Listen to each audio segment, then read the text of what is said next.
Hi, welcome to Ignite and Ascend Boss Babe Edition.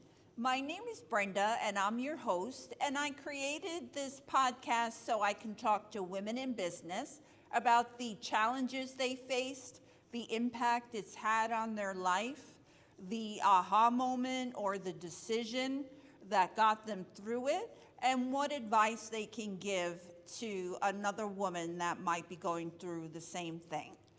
And so, Boss Babe tradition, I have one today. This is Kim Maddy, Vice President of Cruise Bank. And one of the things that makes Kim so unique is that only 8% of the banking world is executive women. And so she's really paving the way.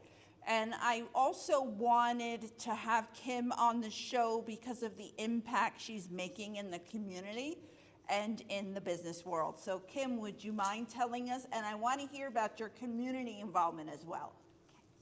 Well, first off, thank you for inviting me to your Boss Babe podcast. I'm very excited. And there's just so many facets to a banking career in women. And first off that, I started in 1985 in the banking world. So started as a teller. So for me, even in the world we're in, so progressive now, for me, I do believe that I can tell people the sky's the limit for you. You can be a teller and in years be a vice president of a bank. So I think for me, that's where we paved the way, and especially for women. I think sometimes we don't know our own worth, and it takes women around us to hone that, to nurture that, to inspire that, to support that. And that's what this podcast is all about. Just speaking to women in business and real talk. Love it. So speaking of real talk, can you tell me what the biggest challenge or setback that you've experienced in your career?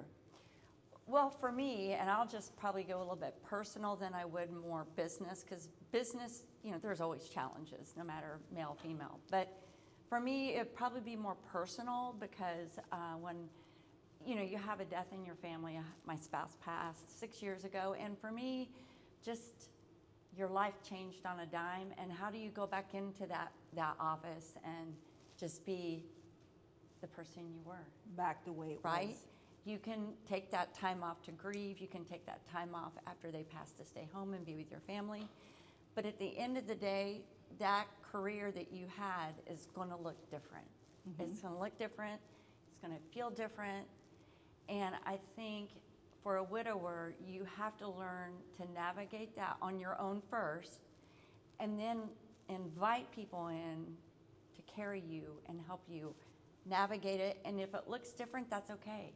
It probably will look different. But for me, it was just picking yourself up, learning a new identity, because believe it or not, spouses do help you in your career and support you and help, get you down that road and give you that get up on the days you can't do it and you just keep going.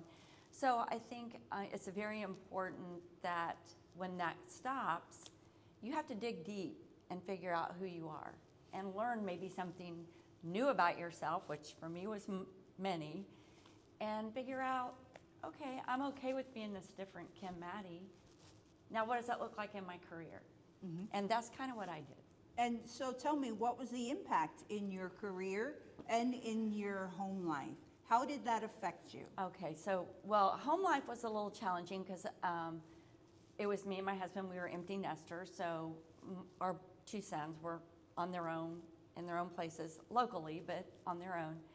So for me, it was kind of learning how to be okay being by myself in a house and just things like that. Mm-hmm. Listen, learning how to fix things in the house was a whole nother learning curve. But, those are things that you don't think about them at the time. They come as you go down the grief walk, right? And so for me, there was been really good days where I was able to fix something and go, are you looking at me? I did it. I can do this. So for me, that was a good thing. And then I think really in my career, I took time off. So I went back to my job. At that time, I was a manager of one of our main branches. And It was during COVID, so, we all know what that looked like. And I just knew after a year of doing that, after his passing, I had to stop. I had to take a break and just do something for me and have that time to learn about me. So I was fortunate enough to take time off. I left the bank completely, actually. They just wanted me to take a break, and I'm like, no, I think I just need to know what this journey's gonna be, and I don't know. So I have to learn it. I can't be on a time frame. Right. So I said, no. And luckily for me, that was a pivotal time for me because I had to dig deep. I had to deal with grief. I became a flight attendant for a short period of time for fun. That was fun. But then I went back to my roots, and about a year later, and I went back to the bank that I walked away from. In a new role, I became a business banker, which was it's so much fun, which is what I do currently. I love it. And I think that was like my moth to a butterfly effect for me, because it just, when I walked in the same, not same branch, but same employer, it all looked different. It all felt different. Even though there were so many people that I've worked with for almost 30 years, it was a new awakening. And so for me, it was almost, I would call it a do-over, but a self-inflicted do-over. Yeah, you had a new lens. You I walked did. in a new person. Yes. And so all the experiences were new to you. Yes. Yeah. How did it affect your relationship with yourself? Well, there were days, of course, when you have a real aha moment, like when I got a title change a while ago, I would have been so happy for my husband to have been there, go, oh, great, I knew you'd do it. And things like that is where it's kind of the hardest. You learn to just go, you know what? It's okay. I'm proud of myself. So you learn how to just be okay with you're doing this on your own. For now. And tell me also, how did it affect your decision making? Were you more laser focused at that point, or were you still navigating kind of wishy-washy, good one day, not good another day? Yeah, that's a tough one, because in grief, you can have a month of, man, you're killing it. You're not crying at anything, a song or a smell or a food or anything. And then all of a sudden it'll be a Facebook memory or something pops up, right? And you're like, oh man, and that kind of gives you the gouge in the heart a little bit. But I still think, and I allow those now. So I allow myself to feel a bad day just for a day. I'll visit, but I don't want to stay there. You don't want to live there. I don't want to live there. And in the beginning, I was living there. Even when I left the bank a year after his passing, I wanted to live there for a while. But I think in living there, I learned how I could come out of that pit, and it was a different person. You have to go through it. You I had can't to go go- around it. Yes. You have to experience it Yes. to get out the other end. Listen, I've told people you can't eat it, you can't exercise it, you can't drink it, drug it, any of those things, shop it, whatever your thing is, it's not gonna answer it. You're still Okay. gonna end up looking in the mirror and going, I gotta face this. Yes, agreed. And you have, and you've done it beautifully. Thank you. Now, can you tell me, when you decided to go back to the bank, what was it, a year and a half later? Yeah, about a year and a half almost. A year and a half later, what did Kim look like right at that moment when she left the house and she walked into the bank for the second time in her life? What was that aha moment like? Tell me about that, because that must have been really powerful for you. That was big. That was big because my boss at that time, year and a half prior, was the same boss who re-interviewed me for this new role at the branch I walked out of a year and a half ago. That's Okay. where my interview was. So I'm literally Good walking. thing you left on good terms. I did. Yes, I'm very grateful. They understood, but they didn't understand, No one can understand it until, unfortunately, you're in this situation. You can empathize, but it's not close. Anyway, I remember walking up the steps of the front porch of the branch, and he's waiting on me outside the window of the door, and I could see him. And he's like waving, and I'm like, okay, this is gonna, because I was really nervous. I'm not gonna lie. It could have went either way, like, listen, I'm glad you came in, but I don't think you're the fit, or it could have, I don't know. You play the scenarios. And I walked in, and then there were 3 of my old teams standing there that came right up. So I was like, oh my gosh, this is such a God aha moment that it's all going to work out. Full circle. Yeah. And I got the offer. We actually, when I went in the interview, we didn't even really talk about the job a whole lot. It was more like, you look so good. Gosh, you're doing so good. We're so happy. And then I got the offer that afternoon. So it was, well, when you got it, Kim. Okay, so now as a result, you've made that decision, you've got back in, you got promoted to vice president, you're an executive now, you're part of the 8%.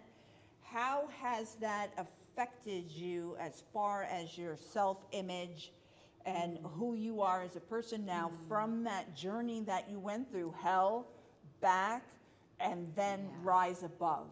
So how is that affecting you? I mean, are you feeling the boss babe vibe? Because I am. well, so for me, I've always been more on the humble side of, oh yeah, I guess so, type person instead of like, so for me, that's just my inner personality. But yeah, for me, it's been, I don't know, it's just like when things get paved the right way, there's no stopping it.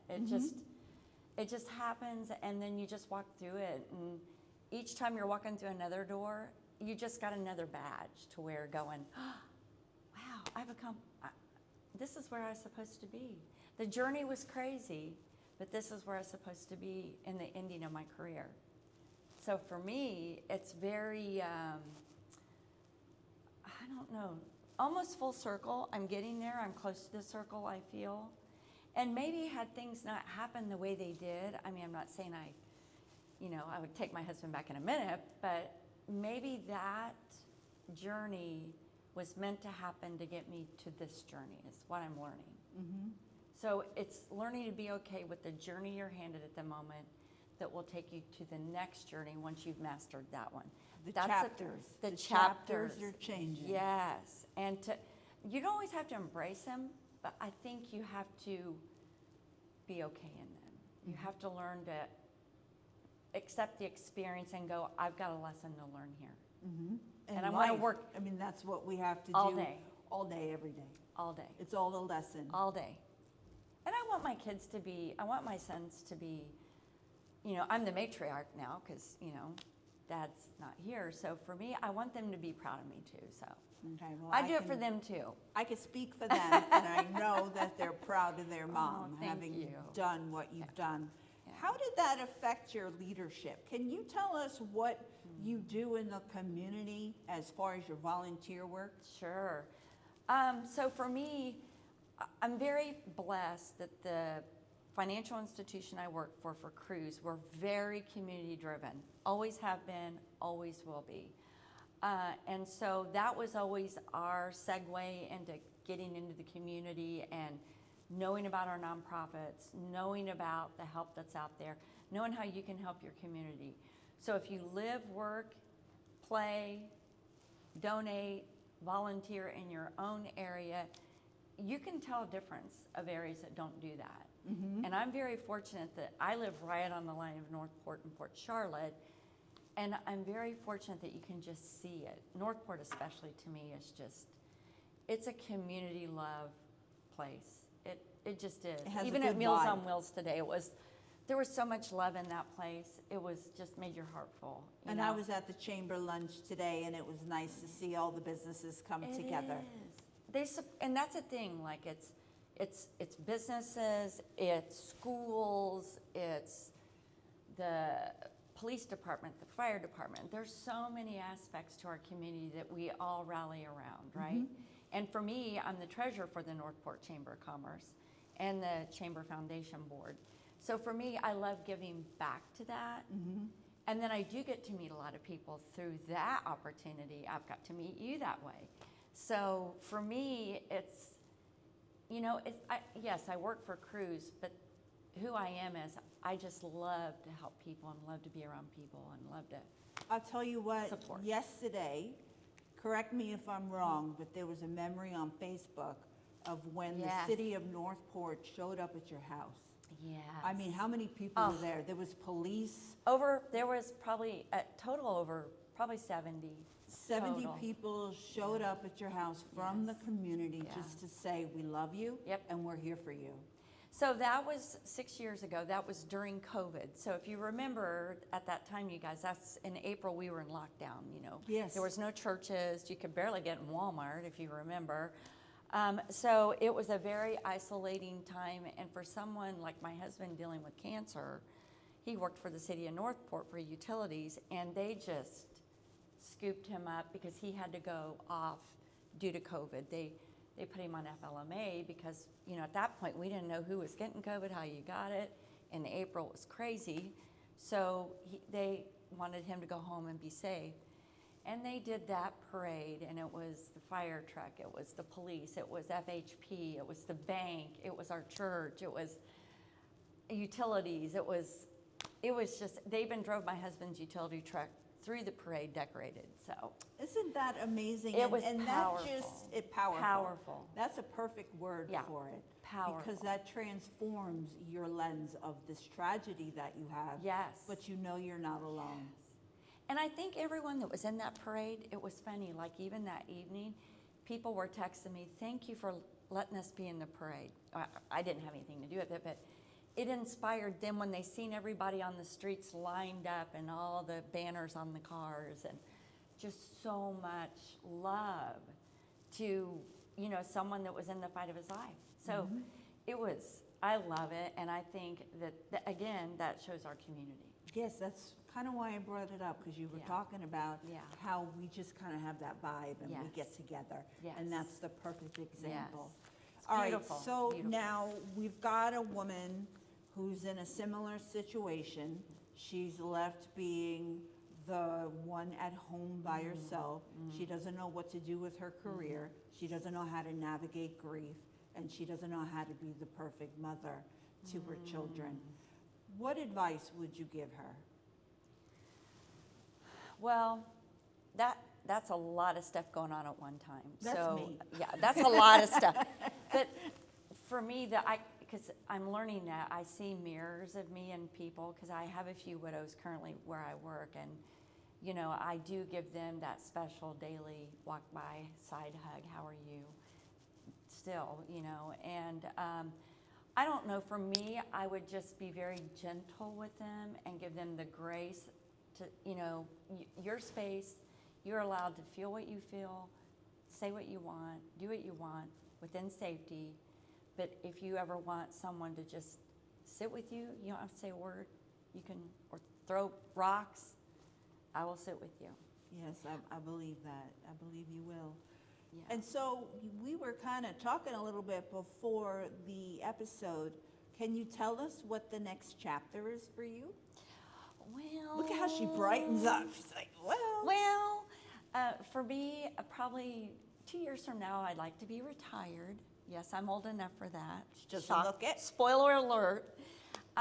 So I don't know, because my husband was 57 when he passed, and I do feel like this, not obligation, but I want to do some things for him that he would have loved to have got to do with me as if he would have retired. So for me, I do think life is so precious and short. And yes, Brenda, we are out grinding, we are out working, we are out pouring into people. But at some point, I think there's a season where you're going to start doing a little bit of that for yourself. And that's probably going to be my next transition, because I feel like that's an exciting time. I think retirement, I know people look at it funny, like, oh, what am I going to do? Listen, there's so much just stuff to do around here, to volunteer, to be a part of things and still contribute to our community, let alone go do what you want to do, travel or see people. I was going to say road trip. Yeah, I mean, just do stuff that you thought was a dream. Go do it. That's Life's wonderful. so short. Do it. That's do wonderful. it, say it, see it. That's what Oh, I always we say. have to end on that. Do it, say it, see it? Is that what it was? Do it, say it, see it. Okay. That's beautiful. And I can't thank you enough for sharing something that personal. And I know that there's somebody that's going to listen that it resonates with. So I appreciate you very much. Well, thank you. You're a dear. And, you know, I'm always here. If anyone needs help, you feel free. You can always reach out to me. I'd be glad to help you. Thank you.